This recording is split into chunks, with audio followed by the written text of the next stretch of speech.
Hello دوستو، میرا نام طاہر شبیر ہے، میرے ساتھ محمد اکبر باجوہ موجود ہیں. ہم دونوں کا تعلق شعبہ صحافت سے ہے اور آج ایک انتہائی دلچسپ، اہم بھی کہا جا سکتا ہے اسے، خبر میں آپ کے ساتھ شیئر کرنے جا رہا ہوں، جو کہ آپ نے بھی بہت سے لوگوں نے ایک وائرل کلپ فردوس عاشق اعوان صاحبہ کا دیکھا ہوگا، جو کہ پنجاب اسمبلی کے دروازے پر کھڑی پنجاب اسمبلی کے گارڈ کے ساتھ ہونے والی بحث پر مبنی ہے. اس کلپ میں نظر آتا ہے کہ فردوس عاشق اعوان گارڈ کو یہ کہہ رہی ہیں کہ مجھے ایوان کے اندر جانے دیا جائے، میرا اس فہرست میں نام ہے، اور گارڈ ان کو اندر جانے کی اجازت نہیں دیتا اور وہ وہاں سے لوٹتی ہیں. پھر وہ میڈیا سے گفتگو کرتی ہیں اور پورا واقعہ بتاتی ہیں. یہ پورا واقعہ ہے کیا، میں آپ کے سامنے ذرا مختصراً رکھ دیتا ہوں. فردوس عاشق اعوان صاحبہ آج پہنچی پنجاب اسمبلی میں PP 38 سیالکوٹ سے حال ہی میں منتخب ہونے والے تحریک انصاف کے ایک MPA کی حلف برداری کی تقریب میں شرکت کرنے کے لیے، اور انہیں وہاں پر گارڈ نے اندر جانے سے روک دیا. انہوں نے کہا کہ اس فہرست میں میرا نام آپ دیکھ سکتے ہیں، مگر گارڈ نے اس کے باوجود انہیں اندر جانے نہیں دیا. اس کے پیچھے وجوہات کیا ہیں، مختصراً وہ بھی آپ کے سامنے رکھ دیتا ہوں. آج سے اس واقعے سے تقریباً 4-5 دن پہلے ہی فردوس عاشق اعوان کو مشیر اطلاعات پنجاب کے عہدے سے ہٹایا گیا. اس کی وجہ کیا ہے، وہ عام طور پر جو بتائی جا رہی ہے وہ یہ ہے کہ عثمان بزدار صاحب فردوس عاشق اعوان کی کارکردگی سے یا جس طرح سے وہ کام کر رہی تھیں اس سے مطمئن نہیں تھے، اور ان کا کام کرنے کا طریقہ یہ تھا کہ بزدار تمہیں کچھ بھی نہیں پتہ، تم ابھی بالکل بچے ہو، اٹھا کے بنا دیا خان صاحب نے زبردستی آپ کو. مجھے پتہ ہے، میں وفاق میں بھی رہی ہوں، بازی کی حکومتوں بھی رہی ہوں، اور جو بھی پنجاب میں مشیر اطلاعات لگتا ہے وہ بزدار کو ڈکٹیٹ کرنا شروع کر دیتا ہے. بزدار کمزور صحیح، مگر انہیں یہ ڈکٹیشن پسند نہیں آتی ہے. ذرائع یہ بتاتے ہیں کہ بزدار صاحب نے کمپلین کی خان صاحب کو، اور انہوں نے مشیر اطلاعات کے عہدے سے فردوس عاشق اعوان صاحبہ کو ہٹا دیا. اور پھر آج فردوس آپا جو ڈپٹی کمشنر، وہ کون سی تھی، کہاں کی تھی ڈپٹی، جو ڈانٹا تھا انہوں نے، سیالکوٹ کی تھی، ہاں، ان کو ڈانٹ رہی تھیں برے طریقے سے، ان کی تذلیل کر رہی تھی. آج ایگزیکٹلی وہ چیز فردوس عاشق اعوان کے ساتھ ہوتی نظر آئی اور پوری دنیا نے دیکھی ہے. میں پرسنلی مکافات عمل، آپ یس میں کسی کو مکافات عمل گنوانا بھی پسند نہیں کرتا، مگر جس طرح کا کردار فردوس عاشق اعوان صاحبہ کا ہے، اس پر مجھے لگتا ہے کہ ایسی خاتون کو احساس دلانا چاہیے کہ آپ جو خدا بنی بیٹھی تھیں، آج آپ دیکھ لیں آپ کے ساتھ حشر کیا ہو. اور وہ دوبارہ خدا بن جائیں تو پھر آپ کیا کہیں گے؟ پھر ہم مجھے تو حیرت نہیں ہوگی، پھر مکافات عمل کا کیا کریں گے ہم؟ بس ہمارا اس سے پہلے بھی ہو چکا ہے نا. ویسے اس میں پہلے آپ کو ویسے بھی اس سے بھی پیچھے چلے جاتے ہیں. ویسے یہ پیپلز پارٹی کے دور میں جس وقت وزیر اطلاعات تھیں، آپ کو یاد ہے، مجھے بہت اچھی طرح سے یاد ہے کہ چائنیز ایمبیسڈر تھے یا کونسلر جنرل تھے، مجھے ایگزیکٹلی یاد نہیں آ رہا، لیکن یہ کہیں لیٹ ہو گئی تھی اور وہ وہاں سے چلے گئے اس تقریب سے. اچھا. اور وہ پراپر ایک وہ اس وقت کا بھی وہ مل جائے گا، چھوڑ کے چلے گئے تھے. ہاں کہ اب یہ لیٹ آئی ہیں، مطلب آپ نے اپنے ٹائم کا احساس نہیں کیا. میرا ٹائم اتنا تو فارغ نہیں ہے، وہ یہی سمجھتی اور ان کے ترلے کرتی نہیں وہاں پہ. وہ خیر وہاں سے چلے گئے اور اس وقت بھی ان کو پھر ہٹایا گیا. 100 باتیں ہوئی، ان کے ویڈیو کلپس بھی ہیں مختلف لوگوں کے ساتھ بد زبانی کے. اس پہ ویسے علیحدہ آتے ہیں، لیکن اس کے بعد دوبارہ وہ یہاں پہ آپ کو نظر آئیں، پہلے وفاق کے اندر، پھر پنجاب کے اندر. اب پھر ہو سکتا ہے وہ کہہ رہے ہیں وفاق کے اندر آپ کو نظر آ جائیں. تو کیا وجہ ہے بھائی صاحب، آپ کیا سمجھتے ہیں؟ سر دیکھیں، ایک تو یہ ہے کہ احسن سلیم بریار صاحب بیسکلی جن کی آج حلف برداری کی تقریب میں انہوں نے آج شرکت کرنی تھی، بیسکلی وہ PMLQ ہے. ٹھیک ہے، they are relatives of Chaudhrys as well, Chaudhrys of Gujrat. Chaudhry Pervaiz Elahi جو کہ اسپیکر چودھری شجاعت چودھری پرویز الہی، یس، وہ ڈسٹنٹ ریلیٹیو بھی ہیں ان کے. وہ PMLQ کا پارٹ ہیں. ان کو ٹکٹ PTI کی ملی ہے اور پوری سپورٹ PMLQ کی بھی تھی ان کے ساتھ، PTI کی بھی تھی، اور PTI کے اندر بھی اچھے طریقے سے انہوں نے خیر یہ مینیج کیا کہ باقاعدہ اور دھڑے نہیں بنے کہ جناب ہم نے الیکشن میں کنٹیسٹ کرنا. وہ خیر وہ جیتے. استحقاق کس کا ہے روکنے کا؟ اسپیکر کا. آج ان سے پوچھا بھی ہے وہاں پہ انہوں نے کہ روکا. انہوں نے کہا جی نام لکھا ہوا تھا اور میں تو کسی کو بتا کے بھی نہیں آئی کہ میں آ رہی ہوں، اس کے باوجود یہ نام کاٹ کس نے دیا یہاں سے؟ تو پھر یہ ہوا کیا، آپ کیا سمجھتے ہیں؟ یہ اسپیکر کا آپ نے خود کہا استحقاق انہی کا ہے روکنا کسی کو. اس کے بعد احسن سلیم بریار صاحب بھی باہر ان کے ساتھ کھڑے ہو کے انہوں نے میڈیا کے ساتھ گفتگو کی. انہوں نے بھی اظہار کیا کہ مجھے تو پتہ ہی نہیں کہ ہوا کیا ہے. لیکن ان کو روکا پھر کس نے ہوگا آپ کے خیال؟ اسپیکر ہی روک سکتے ہیں انہیں، سب سے پہلی بات، اور انہوں نے ہی ان کو روکا ہے. تو پرویز الہی کا خار ہے؟ خار ان سے ایسا سچ نہیں ہے. بات یہ ہے کہ جو بندہ بہت زیادہ، ابھی میں تھوڑا سا صرف آف ٹاپک جاؤں گا، وہ اتنا بھی آف ٹاپک نہیں ہے. ابھی پچھلے دنوں جب نواز شریف صاحب کی اسٹے کی ویزا ایکسٹینشن کی درخواست UK ہوم ڈپارٹمنٹ نے ریجیکٹ کی، تو انہوں نے ٹویٹ یہ کی تھی جو کہ الفاظ بولنے والے بھی نہیں ہیں. وہ ضلع الہی کہتی ہیں نواز شریف صاحب کو، انہوں نے کہا کہ ضلع الہی نہ گھر کے رہے نہ گھاٹ کے رہے. اور اس کے علاوہ بھی ان کی جو ٹی وی شوز کے اندر جو زبان رہتی ہے، اور اس کے علاوہ جو وہ ٹویٹس کے تھرو اور پریس کانفرنسز کے اندر جو زبان استعمال کرتی ہیں. تو میرا ذاتی خیال یہ ہے، میں سیاست کی بات نہیں کر رہا، میں انسانی نیچر کی بات کر رہا ہوں. وہ یہ ہوتی ہے کہ جب آپ کو عادت پڑی ہو نا لوز ٹاک کی, تو پھر آپ کا دماغ یہ نہیں دیکھتا کہ آپ کہاں لوز ٹاک کریں اور کہاں نہ کریں, پھر آپ ہر جگہ پہ لوز ٹاک کرتے رہتے ہیں. تو یہ کوئی بہت بڑی بات نہیں ہے کہ کسی نجی محفل کے اندر بیٹھ کے یا پھر کسی کے ساتھ اوپنلی بیٹھ کے. فردوس صاحبہ نے پرویز الہی صاحب کے بارے میں بھی کوئی نہ کوئی بات کر دی ہوگی, مجھے اس بارے میں یقین ہے, خبر بھی ہے اس بارے میں, ویسے ہوا یوں ہی ہے. اچھا ہاں, اور سر روکنا ہی اسپیکر نے نا. اور یہ اصل میں کیا ہے کہ جو منہ کا ڈائریا ہوتا ہے نا, ڈائریا ہوتا ہے وہ جہاں پہ وہ چل جاتا ہے وہ آپ روک نہیں سکتے. وہ یہ نہیں ہو سکتا کہ آپ ڈرائنگ روم میں بیٹھے ہوئے تو ڈائریا نہیں ہوگا, باتھ روم جا کے ہوگا, بالکل صحیح, ہر جگہ پہ ہوگا. لیکن فردوس عاشق اوان صاحبہ کو یہ جب سوال ہوا کہ آپ کو پرویز الہی نے روکا ہے تو انہوں نے تو اس کو رد کر دیا. ظاہر ہے, اور وہ کیا کہتے ہیں کہ وہاں پرویز الہی صاحب نے روکا ہے, اور پھر انہوں نے پوچھنا تھا کیوں روکا ہے, تو ان کو پتہ چل جانا تھا. یعنی کہ انہوں نے جھوٹ بولا اس موقع پر, اور یہ دن رات بولتی بھی ہیں. جھوٹ نہیں میں کہوں گا, مصلحت پسندی سے انہوں نے کام لیا. یوں کر لیں, چلیں اس کو تھوڑا سا شوگر کوٹ کر لیتے ہیں. آپ اس کو شوگر کوٹ کریں, میں اس کو غلط بیانی کہوں گا, جھوٹ نہیں کہوں گا. تو اور ہمارے سیاستدان میڈیا پر اکثر کرتے ہیں. بہرحال میں بات صاحب اس سیاسی کردار کی ذرا بات کرتے ہیں نا, فردوس عاشق اوان صاحبہ. اس کا ایک اور دلچسپ پہلو مجھے یہ نظر آتا ہے کہ ہمارے کوئی بھی سیاستدان ہو, اس پر جب تنقید ہوتی ہے تو کوئی سوسائٹی کا ایک چھوٹا سا حصہ ہوتا ہے جو اتنا بیوقوف ہم جسے کہتے ہیں بعض اوقات, کہ وہ بھی اس کے حق میں بول رہا ہوتا ہے جہاں پر جائز تنقید بھی ہو رہی ہو. پر آپا بیچاری پر ایسی کوئی لعنت برسی ہوئی ہے کہ ان کے حق میں مجھے کوئی ایک بندہ ان کے حق میں بولتا نظر نہیں آتا. اس پر آپ کیا کہیں گے, کیا وجہ ہے؟ اور پھر بھی وہ دیکھیں, انہوں نے آج جب ان سے پوچھا ہے نا صحافیوں نے, آپ کے میرے جو دوست یار بھائی وہاں پہ موجود تھے, تو سر ہاں انہوں نے کہا کہ میں اپنے زور بازو پہ یہاں پہ آئی ہوں. اس کا مطلب یہ ہے کہ میں اپنے حلقے میں مقبولیت رکھتی ہوں, تو آپ نے جو کہنا ہے آپ کہتے رہے.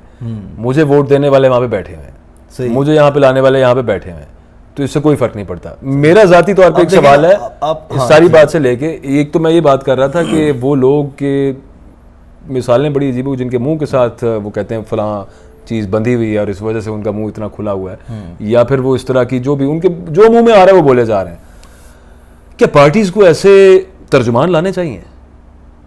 یہ بھی تو ایک سوال ہے نا. سب سے پہلا سوال یہ ہے, پہلے وفاق میں, پھر یہاں پہ اب سننے میں آ رہا ہے کہ دوبارہ وفاق میں کہیں پہ, اور پھر وہ تعلقات بھی ہوتے ہیں, کئی دفعہ مجبوریاں بھی ہوتی ہیں. ضروری تو نہیں آپ ایسے خان صاحب پہ ڈال دیں, خان صاحب پہ بھی کسی کا پریشر ہو سکتا ہے. اس میں کوئی شک نہیں کہ خان صاحب پہ پریشر ہوگا. تو فردوس عاشق اوان کی اگر ہم بات کر رہے ہیں, یہ جو شخصیت ہے ہمارے ملک کی, اب خان صاحب کے پریشر کی آپ بات کر رہے ہیں, عمران خان جیسا آدمی, ایک چھوٹی سی مطلب خان کے مقابلے میں کیا قد ہے سیاسی فردوس عاشق اوان, کچھ بھی نہیں ہے, اس کے ہاتھوں مجبور ہے اور اس کو مختلف جگہوں پر اپوائنٹ کر رہا ہے جان چھڑانے کے لیے کہ تنگ نہ کرے یار, یہ خوش رہے. پہلے وزیر اطلاعات بنایا, وفاق میں, اب ادھر بنایا. اس کے علاوہ پھر کیا ہے, خان صاحب چاہتے ہیں کہ پنجاب میں میرا جو سیاسی بیانیہ ہے, یہ جو حکومتی کارکردگی ہے, اس کو اچھے سے عوام تک پہنچانا ہے. تو فردوس آپ آئیں گی بیان کرنے کے لیے. اب تک انہوں نے کیا کیا, ضلع سبحان کے علاوہ کوئی لفظ بتائیں جو انہوں نے اب تک خان صاحب کی کارکردگی گنوانے کے لیے دیا. راجکماری کنیزیں مغل اعظم چلائی ہوئی انہوں نے. میں صرف ایک بات پہ جو آپ کا توجہ مبذول کرانا چاہ رہا ہوں وہ یہ ہے, ایک دور کے اندر خان صاحب یہ کہا کرتے تھے, تھوڑا سا ہم پیچھے چلے جاتے ہیں, کہ نواز شریف صاحب یہ کہتے ہیں کہ میں نے تو کبھی بد زبانی نہیں کی. نواز شریف صاحب نے آگے عابد شیر علی آپ کو یاد ہے, رانا ثناء اللہ آپ کو یاد ہے, خواجہ آصف آپ کو یاد ہے, وہ جو باتیں کرتے رہے, ان کو آپ نے آگے رکھا ہوا ہے. یہ تمام وہ باتیں کرتے ہیں کہ جو نہیں کرنی چاہیے. اب مجھے تو ایسے لگتا ہے کہ خان صاحب وہی بدلے پورے کر رہے ہیں. خان صاحب بھی اب اس طرح سے بولتے نہیں, کیونکہ خان صاحب پھر بھی اتنا بولتے تھے, میاں صاحب تو بالکل نہیں تھے بولتے, لیکن آگے خان صاحب نے وہ لوگ, خان صاحب ان لوگوں کو پسند کرتے ہیں سر, کہ جو آگے بد زبانی تو چلیں تھوڑا سا ہارش ہو جائے گا, لیکن کھل کے تنقید. بد زبانی ہے برو, آپ یہ لفظ استعمال کر سکتے ہیں, ٹھیک ہے, مطلب جو کھل کے پھر تھوڑے مارتے ہیں الفاظ کے, ہتھوڑے برساتے ہیں پورے, وہ خان صاحب کو پسند ہے.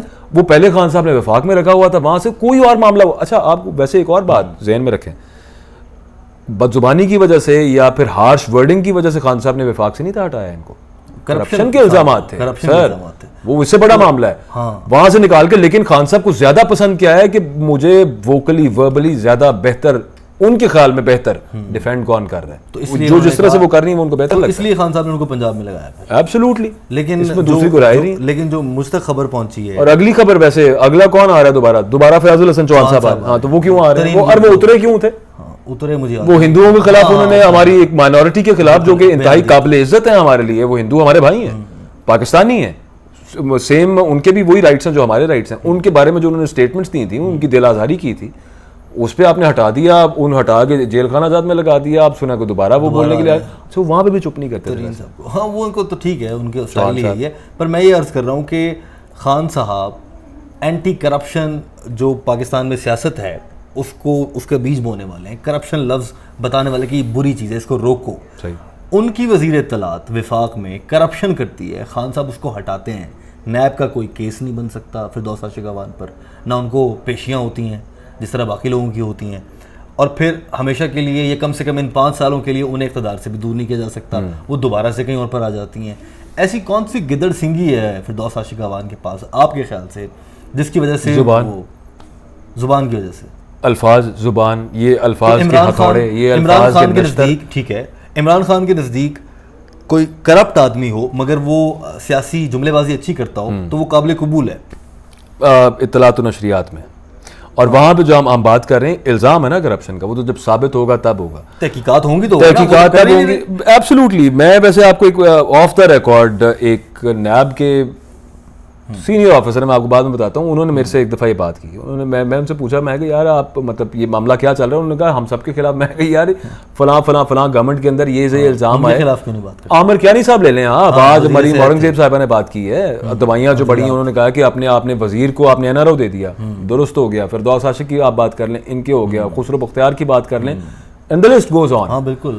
تو وہ نیب کے ایک ریجن کے وہ ڈائریکٹر ہیں, انہوں نے DG ہیں, انہوں نے یہ بات کی. انہوں نے کہا کہ میں نے تو یہ مشورہ دیا ہے, اور بات ان کی ویسے ٹھیک ہے. بات ان کی یہ ہے کہ نیب کے پاس لا میں یہ امینڈمنٹ کر دینی چاہیے کہ نیب کیسز بنائے ہی اپوزیشن کے خلاف. کیوں بھلا؟ جب کل کو یہ اپوزیشن میں آئے گی حکومت تو ان کے خلاف بنانا شروع کر دے, کیونکہ انہوں نے تو اجازت نہیں دینی. Let's be very realistic. Let's be very realistic in the sense, میں ابھی یہاں پہ آپ سے یہ بات کرنا شروع کر دیتا ہوں کہ پیپلز پارٹی کے رہنماؤں کے خلاف I can tell you the names, starting with Qasim Zia, Sharjeel Memon, doctor Asim Saeed, and on. کیا میاں صاحب نے کیس نہیں بنوائے؟ کیونکہ وہ اپوزیشن میں تھے. اب میاں صاحب کی پارٹی اپوزیشن میں تو یہ کیس بنوا رہے ہیں, کل کو یہ اپوزیشن میں آ جائیں گے تو میاں صاحب بنوا دیں. یوں ہی ہوتا ہے پوری دنیا کے اندر ویسے تقریباً. ہاں اچھا, ہم مہذب دنیا کی بات کریں تو نہیں ہوتا, لیکن ہاں میں ایگزیکٹلی آ جائیں گے نا, یہ بھی انہوں نے اگر کی ہوگی تو کل کو پکڑی جائے. اور ہم اس احتساب کا جو ادارہ ہوتا ہے اس کی پہلی خوبی یا اس کی جو سب سے اہم پہلو ہے اس کا, وہ غیر جانبداری ہوتا ہے. اگر ہم اس کی جانبداری کو ایکسیپٹ کر لیں, پھر اس کو لیگل ایسپیکٹ سے قبول بھی کر لیں گے, تو پھر تو احتساب بالکل دھنیا جیسا اب ہو رہا ہے ویسا ہو جائے گا. تو خیر انہوں نے ایک تنزن بات کی تھی نا کہ اس کو لیگل کریں. آلرائٹ. میں سمجھا کہ شاید وہ اس طرح سے حیران ہوں کہ یہ کیسے ممکن ہے. مطلب یہ ہے کہ یار ایسے کرتے کچھ نہیں سکتے, پھر لیگل ہی کر لو نا, اس سینس میں انہوں نے بات کی تھی. لیکن ریئلٹی تو یوں ہی ہے, ریئلٹی یوں ہی ہے. جو معاملہ چل رہا ہے, اور اب سے نہیں چل رہا, جب سے نیب بنی ہے تب سے چل رہا ہے, جو اپوزیشن میں ہوتا ہے اسی کے بارے میں خلاف بنتے ہیں نا. انہوں نے کون سے بنا لیے تھے اپنے وزراء کے خلاف, بڑے سارے وزراء پہ, ابھی نام گنوا دیتا ہوں میں آپ کو, PMLN کے بہت سارے وزراء پہ کرپشن کے الزامات ہیں, انہوں نے تو کوئی کیس نہیں بنوایا کسی. True that. یوں ہی خیر معاملہ چلتا رہتا ہے. اچھی چیز تو نہیں ہے, لیکن دس از ہاؤ اٹ از. حکومت کا انفلوئنس ہے جس کی وجہ سے فردوس عاشق اعوان کے خلاف تحقیقات بھی نہیں ہوئی, پھر وہ دوبارہ آ کے پنجاب میں بھی لگیں, اور اب مستقبل میں آپ دیکھیں گے کہیں نہ کہیں پر لگی ہوئی نظر آ جائیں گی. اگر یہ بھی نہیں ہوا تو لگ رہا ہے کہ آنے والا دور پیپلز پارٹی کے, تو وہ ادھر سے جمپ مار جائیں گی پیپلز پارٹی میں واپس, تھوکا ہوا چاٹیں گی. I am sorry for this word, but وہ خود ایسے ورڈ یوز کرتی ہیں, تو آپ ہی کی لینگویج ہے یہ فردوس عاشق اعوان صاحبہ, تو آپ پھر پیپلز پارٹی میں نظر آئیں گی, اور یوں ہی آپ اچھل کود کرتی رہیں گی. عوام کو بیوقوف, اور ان کی آپ ایک پریس کانفرنس اٹھا لیں, اس میں عوامی ہمدردی, ہم نے قربانیاں دی ہیں, میں عوام کے لیے یہ کرنا چاہتی ہوں, وہ کرنا چاہتی ہوں, اس طرح کی فضولیات جو ہیں, غلط بیانی, وہ مسلسل آپ کو نظر آتی ہے. ہاؤ وڈ یو کنکلوڈ بابا؟ وہ سر ہر جگہ سے نظر آتی ہے. میرا ذاتی خیال یہ ہے کہ یہ ایک ہٹلر کا جو جسے فادر آف پروپیگنڈا کہتے ہیں دنیا میں, جس نے propaganda in the real sense, جیسے کہ آج آپ دنیا میں دیکھتے ہیں پروپیگنڈا چل رہا ہے, ایک طرف پروپیگنڈا مشین آن ہو جاتی ہے, وہ ہٹلر کا مشیر خاص تھا جوزف گوبلز. اچھا. وہ گوبلز جو تھا نا, اس کا یہ تھا کہ اتنا بمبارڈ کیا جائے, ایک چیز بار بار بار بار کہی جائے, جھوٹ اتنی دفعہ کہو کہ وہ سچ لگنا شروع ہو جائے. پاکستان میں وہ چل رہا ہے, بالکل چل رہا ہے, اور یہ بالکل میں آپ کی اس بات سے پارشلی ایگری کروں گا کہ یہ کر رہے ہیں, دوسری طرف سے بھی یہی چل رہا ہے. اس پہ پھر کسی دن بات کر لیں گے کہ جو انہوں نے بیانیہ نااہلی کا اور جو انہوں نے بیانیہ سلیکشن کا بنایا ہوا ہے, اس میں بھی اتنی کوئی صداقت نہیں ہے. اچھا, وہ بالکل یہ ہمارا اگلا ٹاپک ہے. بتا کہ آپ کو انہوں نے آپ کہہ دیا سلیکٹڈ. چلیں اس پر ہم بات کریں گے. میں ثابت کر دوں گا کہ سلیکٹڈ ہے, میں ثابت کروں گا سلیکٹڈ نہیں ہے. ڈن ہو گیا. اس کے لیے دوستو آپ اگلی ویڈیو کا ہمارا انتظار کیجیے, اس میں دیکھتے ہیں کہ باجوہ صاحب ثابت کر پاتے ہیں ہم. لیکن اس ویڈیو کو اگر آپ پسند کر رہے ہیں تو اس کو لائک کیجیے, ہمارے چینل کو سبسکرائب کر لیجیے, اس ویڈیو کو دوسرے لوگوں تک پہنچانے کے لیے اسے شیئر بھی کر دیجیے.